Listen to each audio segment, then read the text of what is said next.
சாரத் குரூப்பில் பட்டு புடவை மாதிரி ஃபேன்சியாக போட போகிறேன். அழகாக டிசைன்ஸ் காமிக்க போகிறப்படும் மனசு பாருங்கள். அழகாக இருக்குது, டிசைனும் சூப்பராக இருக்கும். கலர்ஸ் பாருங்கள், எவ்வளோ கலர்ஸ் இருக்குது. நான் ஃபோட்டோ கூட அனுப்பிட்டேன் மேம். அதை சரஸ் பண்ணிக்கோங்க, ஆக்கி பண்ணுங்கள், சரஸ் பண்ணுங்கள். ஃபோட்டோ நான் ஃபோன் நம்பர் அனுப்பிட்டேன், அதில் ஷேர் பண்ணிக்கோங்க. Thank you ma'am. எனக்கு புது மாடல் காமிக்க போகிறேன்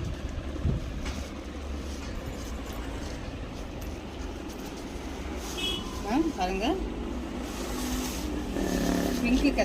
பிங்க் கலரில் சின்ன ஜெரிகை மாதிரி வருது. அழகாக இருக்குது, டிசைனும் சூப்பராக இருக்குது. மாடலு சிம்பிள் டீசெண்டாக இருக்கும். பாருங்கள், இதில் ஃபோட்டோ கூட அனுப்பிட்டேன் மேம். நல்லா இருக்கு மேம். பாருங்கள் டிசைன் பாருங்கள், போட்டு காமிக்கிறது ஜாக்கெட் இருக்குது. பாருங்கள் அழகாக இருக்குது. முந்தி பாருங்கள், அழகாக இருக்குது, டிசைனும் சூப்பராக இருக்குது. முந்தி பாருங்கள், பிங்க் ரோஸ் கலர்.